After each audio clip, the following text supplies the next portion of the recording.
नमस्कार, capital TV Bihar देख रहे हैं आप। मैं हूं आपके साथ हर्ष भारद्वाज। बिहार से ब्रेकिंग न्यूज इस वक्त की आपको बताते हैं। जीतन राम मांझी यानी पूर्व मुख्यमंत्री और इस वक्त केंद्रीय मंत्री की तरफ से बड़ा आरोप लालू प्रसाद यादव पर लगाया गया है और ये कहा गया है कि तेज प्रताप यादव को पार्टी से इसलिए निष्कासित किया गया है क्योंकि तेज प्रताप यादव का मामला कोर्ट के अंदर चल रहा है और ऐसे में ऐश्वर्य को अपनी संपत्ति का हिस्सा ना देना पड़े, इसलिए लालू यादव की तरफ से निष्कासित तेज प्रताप यादव को किया गया है। उन्होंने कहा कि चारा घोटाला में शामिल लालू यादव के पास अब क्या इतने पैसे नहीं हैं कि वो ऐश्वर्य को अपनी संपत्ति दे पाए और इसलिए ये सारा ड्रामा रचा गया है। क्योंकि तेज प्रताप यादव की जब से तस्वीर सामने आई है, जो हम आपको दिखा भी रहे हैं, अनुष्का यादव को लेकर जब से राजनीतिक माहौल बिहार के अंदर गरमाया हुआ है। इससे पहले भी आपने देखा था कि बाकायदा किस तरीके से बीजेपी की तरफ से एक प्रेस कॉन्फ्रेंस की गई थी और पूछा गया था कि आखिर तेज प्रताप यादव को लेकर क्यों आरजेडी ड्रामा कर रही है। लेकिन अब जीतन राम मांझी की तरफ से यह बता दिया गया है कि यह ड्रामा किस लिए है। यह ड्रामा इसलिए है ताकि तेज प्रताप यादव की पत्नी ऐश्वर्य को लालू प्रसाद यादव अपनी संपत्ति का हिस्सा नहीं देना चाहते, इस वजह से ऐसा किया गया है और यह सब सियासी ड्रामा हो रहा है। हालांकि अगर बात करें तेज प्रताप यादव की, तो तेज प्रताप यादव का अभी हाल ही में कोई ट्वीट नहीं आया। इससे पहले हमने देखा था कि कैसे जयचंद को लेकर उन्होंने ट्वीट पे ट्वीट किए थे, लेकिन बीजेपी जिस तरीके से वार कर रही है उसका जवाब ना तो तेजस्वी यादव दे रहे हैं और ना ही तेज प्रताप यादव की तरफ से कोई प्रतिक्रिया आ रही है और ना ही लालू प्रसाद यादव के ट्वीट से कोई प्रतिक्रिया आ रही है, जिससे लग रहा है कि कहीं ना कहीं जो बीजेपी दबाव बनाने की कोशिश आरजेडी पे कर रही है उसमें कहीं ना कहीं बीजेपी कामयाब हो जाएगी। क्योंकि आरजेडी पर इस वक्त काफी दबाव है तेज प्रताप यादव मामले में जवाब देने के लिए, जो कि तेजस्वी यादव भी नहीं दे रहे हैं, लालू प्रसाद यादव भी नहीं दे रहे हैं। तेज प्रताप यादव अगर कुछ बोल भी रहे हैं तो बहुत ही दबी जुबान में बोल रहे हैं और वो खुलकर किसी का नाम नहीं ले रहे हैं।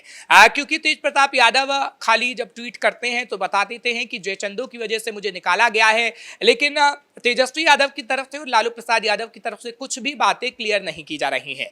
अब ऐसे में फर्क कहां पड़ेगा? फर्क चुनावों को लेकर पड़ेगा, क्योंकि अब ये कहा जा रहा है कि नवंबर में चुनाव होने हैं और ऐसे में बीजेपी जब आरजेडी पर दबाव बनाएगी तो कहीं ना कहीं आरजेडी का नुकसान होना तय है। क्योंकि आपने तेजस्वी को देखा होगा कि कल जब तेजस्वी मीडिया के सामने आए तो हर एक मीडिया कर्मी सिर्फ एक ही सवाल पूछ रहा था, वो था तेज प्रताप यादव को लेकर। और तेज प्रताप यादव को लेकर जब सवाल पूछा गया तो तेजस्वी यादव ने सिर्फ इतना कह दिया कि आरजेडी के राष्ट्रीय अध्यक्ष की तरफ से जो फैसला लिया गया है वो सर्वोपरि है। हालांकि तेजस्वी और भी कुछ बयान दे सकते थे और तेजस्वी से जब इसमें पूछा गया तो बीजेपी इस पर राजनीति करने की कोशिश कर रही है, उस पर आप क्या कहेंगे, तो तेजस्वी खामोश रहे। इससे साफ संकेत मिलता है कि बीजेपी कहीं ना कहीं आरजेडी पर दबाव बनाने की कोशिश कर रही है। अब इसे राजनीति में आप कैसे देखेंगे? क्योंकि अगर बात राजनीति की करें तो इस वक्त राजनीति हो रही है बिहार के अंदर, क्योंकि बिहार में साल के अंत में चुनाव होना है। आरजेडी एक यात्रा निकाल रही है, आरजेडी की तरफ से जनसंपर्क अभियान भी चलाया जाना है, उसकी शुरुआत 11 जून से की जाएगी।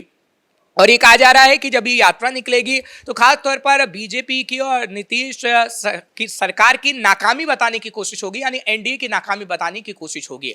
लेकिन सवाल यही है कि बार बार जब तेजस्वी यादव से तेज प्रताप यादव को लेकर सवाल किया जाएगा तो क्या वो खामोश रहेंगे? क्योंकि मीडिया कर्मी लगातार उनसे सवाल पूछ रहे हैं और वो खामोश रह रहे हैं। अब ऐसे में क्योंकि तेज प्रताप यादव जिस तरीके से तस्वीर सामने लाए अनुष्का यादव की, और ऐसे में उनकी पहली भी पत्नी है ऐश्वर्य, उसको लेकर कहीं ना कहीं बीजेपी लगातार सवाल ये पूछ रही है। क्योंकि महिला सम्मान का मुद्दा, हम जिस तरीके से आपको पहले भी बता रहे थे कि बीजेपी बार बार महिला सम्मान के मुद्दे पर आरजेडी को घेरने का प्रयास कर रही है। नीतीश की बात करें तो नीतीश की तरफ से भी दबी जुबान में कटाक्ष किया गया। आपने देखा कि कैसे जीविका दीदी से मुलाकात जब नीतीश ने की और उनके लिए योजनाएं लॉन्च की गई, और जब मीडिया कर्मियों की तरफ से नीतीश से पूछा गया तेज प्रताप यादव को लेकर सवाल, तो उन्होंने सिर्फ इतना कहा कि हम महिलाओं का सम्मान करते हैं। यानी नीतीश कुमार भी कहीं ना कहीं आरजेडी पर तंज कसने का काम कर रहे हैं और महिला सम्मान का मुद्दा वो लपक लेना चाहते हैं। क्योंकि आरजेडी भी महिला सम्मान के मुद्दे को लाना चाहती चाहती थी, विकास के मुद्दे को लाना चाहती थी, लेकिन अब वो महिला सम्मान के मुद्दे पर कहीं ना कहीं फंसती हुई नजर आ रही है, जिसको उठाने की कोशिश नीतीश कुमार कर रहे हैं। क्योंकि नीतीश कुमार अब जहां पर भी जा रहे हैं वो महिलाओं से मुलाकात कर रहे हैं, महिलाओं के लिए योजना लॉन्च कर रहे हैं। और क्योंकि उन्हें पता है कि महिला सम्मान के मुद्दे पर इस वक्त मीडिया कर्मी उनसे सवाल पूछेंगे और वो बार बार एक ही बात कह रहे हैं कि हम महिलाओं का सम्मान करते हैं, एनडीए का कुनबा महिलाओं का सम्मान करता है। इससे पहले भी आपने देखा कि गिरिराज सिंह की तरफ से जब सवाल पूछे गए थे तेज प्रताप यादव को लेकर कि तेज प्रताप यादव ने ऐसा ट्वीट क्यों किया और जयचंद आखिर कौन है, तब भी उनकी तरफ से ये कहा गया था कि बीजेपी और जेडीयू बखूबी महिलाओं का सम्मान करना जानते हैं। हालांकि जेडीयू की तरफ से ऑफिशियल ट्वीट भी किया गया था और ऑफिशियल ट्वीट जब किया गया था तो तेज प्रताप यादव मामले पर सवाल भी पूछे गए थे और महिला सम्मान के मुद्दे पर आरजेडी से सवाल पूछा गया कि आखिर आप महिलाओं का सम्मान क्यों नहीं करते हैं। बीजेपी और जेडीयू लगातार आरजेडी पर सवाल उठा रहे हैं, लेकिन उन सवालों का जवाब कहीं ना कहीं तेजस्वी यादव या पूरी आरजेडी नहीं दे पा रही है। लेकिन हाँ, हम ये कहेंगे कि आगे आने वाले समय में कहीं ना कहीं आरजेडी को खासा नुकसान हो सकता है, क्योंकि अभी आरजेडी जनसंपर्क अभियान भी चला रही है। अभी आरजेडी एक मीटिंग भी होनी है, उस मीटिंग में क्या कुछ तय किया जाएगा, क्योंकि अभी महागठबंधन है बिहार के अंदर और हम देख रहे हैं कि राहुल गांधी भी दरभंगा आ चुके हैं, बिहार के अंदर आ चुके हैं, लेकिन तेजस्वी यादव ने ऐसी कोई भी पहल नहीं की है। लेकिन हाँ, आरजेडी की तरफ से एक ऑफिशियल अनाउंसमेंट जरूर की गई है कि वो जनसंपर्क अभियान चलाएगी। वो 11 जून से शुरू होगा, लेकिन वाकई ये 11 जून से शुरू हो पाएगा या नहीं, क्योंकि आरजेडी खेमे की बात करते हैं तो आरजेडी खेमा इस वक्त तेज प्रताप यादव के मसले पर पूरी तरीके से फंसा हुआ है। जो चुनावी तैयारियां होनी है उसको लेकर कहीं ना कहीं गहमा गहमी काफी होनी चाहिए, जो कि हम देख रहे हैं कि बिहार के अंदर है।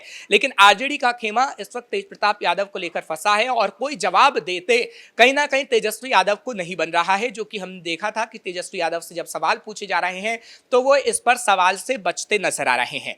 लेकिन आखिर महिला सम्मान के मुद्दे पर आरजेडी क्या कहेगी, क्योंकि महिला सम्मान के मुद्दे पर अब आरजेडी फंस गई है और आरजेडी जो महिला सम्मान को लेकर योजना लॉन्च करने चाहती थी वो कहीं ना कहीं कांग्रेस की तरफ से पहले ही लॉन्च कर दी गई और कांग्रेस ने कहा कि जब बिहार के अंदर महागठबंधन की सरकार आएगी तो हम कहीं ना कहीं 2500 महिलाओं को देंगे। वो कहीं ना कहीं तेजस्वी यादव की तरफ से कहा जाना था, लेकिन वो कांग्रेस की तरफ से कह दिया गया और ऐसे में ये कहा जा रहा है कि आरजेडी खेमा खासा नाराज है, क्योंकि आरजेडी महिला सम्मान के मुद्दे पर आगे रहना चाहती थी, लेकिन उस कांग्रेस ने उसे पीछे ढकेल दिया। अब आरजेडी को इससे भी खासा नुकसान हो सकता है। खैर, आगे आने वाले समय में ये देखने वाली बात होगी कि आरजेडी किस तरीके से इन तमाम सवालों के जवाब देती है, क्योंकि सवाल कई हैं। जो जीतन राम मांझी पूछ रहे हैं, क्या वो सवाल सही है? क्योंकि जीतन राम मांझी की तरफ से ये कह दिया गया है कि लालू अपनी संपत्ति को ऐश्वर्य को नहीं देना चाहते हैं, इस वजह से तेज प्रताप यादव को निकाला गया है। इसी तरीके से गिरिराज सिंह भी सवाल पूछ रहे हैं। इसी तरीके से हम देख रहे हैं कि जेडीयू की तरफ से भी सवाल पूछा गया है महिला सम्मान के मुद्दे को लेकर, लेकिन जवाब तेजस्वी यादव की तरफ से नहीं दिया जा रहा है। ऐसे में अब सबकी नजरें लालू प्रसाद यादव पर भी हैं कि लालू आखिर क्या कुछ कहते हैं, क्योंकि लालू का जो ट्वीट आया है वो ट्वीट तेज प्रताप यादव के निष्कासन को लेकर ही आया है। उसके बाद लालू प्रसाद यादव का कोई ट्वीट सामने नहीं आ पाया है। अब ऐसे में आरजेडी का क्या रुख होगा, आरजेडी महिला सम्मान के मुद्दे पर क्या कुछ कहेगी या महिला सम्मान के मुद्दे पर पूरी तरीके से घिरती नजर आएगी? क्योंकि बिहार के अंदर हम बार बार इस बात को दोहराते हैं कि बिहार के अंदर सबसे ज्यादा महिलाएं ही वोट करती हैं और महिलाओं को साधने की कोशिश बिहार में हर एक राजनेता करता है। जिस तरीके से बीजेपी की तरफ से महिलाओं को साधने की कोशिश की जाती रही है, प्रधानमंत्री नरेंद्र मोदी खुद आधी आबादी का जिक्र करते हैं। हाल ही में जब बिहार के अंदर पहुंचा गया तो किस तरीके से महिला सम्मान का मुद्दे पर बातचीत की गई है। और इसी तरीके से हमने जिस तरीके से आपको बताया कि नीतीश कुमार भी जीविका दीदी को लेकर खास तौर पर आगे रहे हैं और जीविका दीदी जो योजना लॉन्च की गई थी उसको लेकर कितने आगे आने वाले समय में काम करने वाले हैं नीतीश कुमार, उसको लेकर भी खास तौर पर बिहार की जनता को बताया गया है।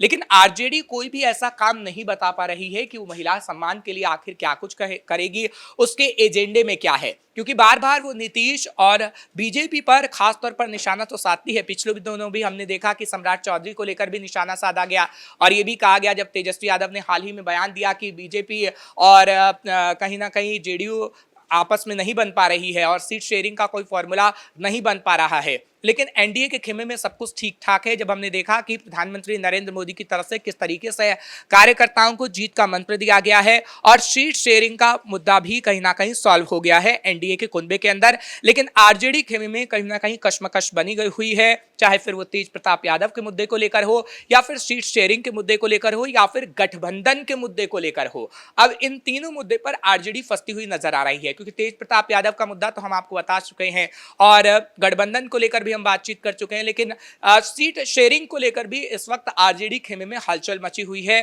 क्योंकि आरजेडी ये चाहती है कि वो ज्यादा सीटों पर चुनाव लड़े, लेकिन कांग्रेस ऐसा नहीं चाहती। कांग्रेस चाहती है कि कहीं ना कहीं उससे ज्यादा सीटें मिले। ऐसे में आरजेडी तमाम मुद्दों पर फंस गई है और इन मुद्दों से आखिर वो किस तरीके से निकलती है, ये खैर देखने वाली बात होगी। फिलहाल बिहार की ऐसी खबरें हम आपके सामने लाते रहेंगे। आप देखते रहिए कैपिटल टीवी बिहार। मैं कैमरा पर्सन राजकुमार के साथ हर्ष भारद्वाज।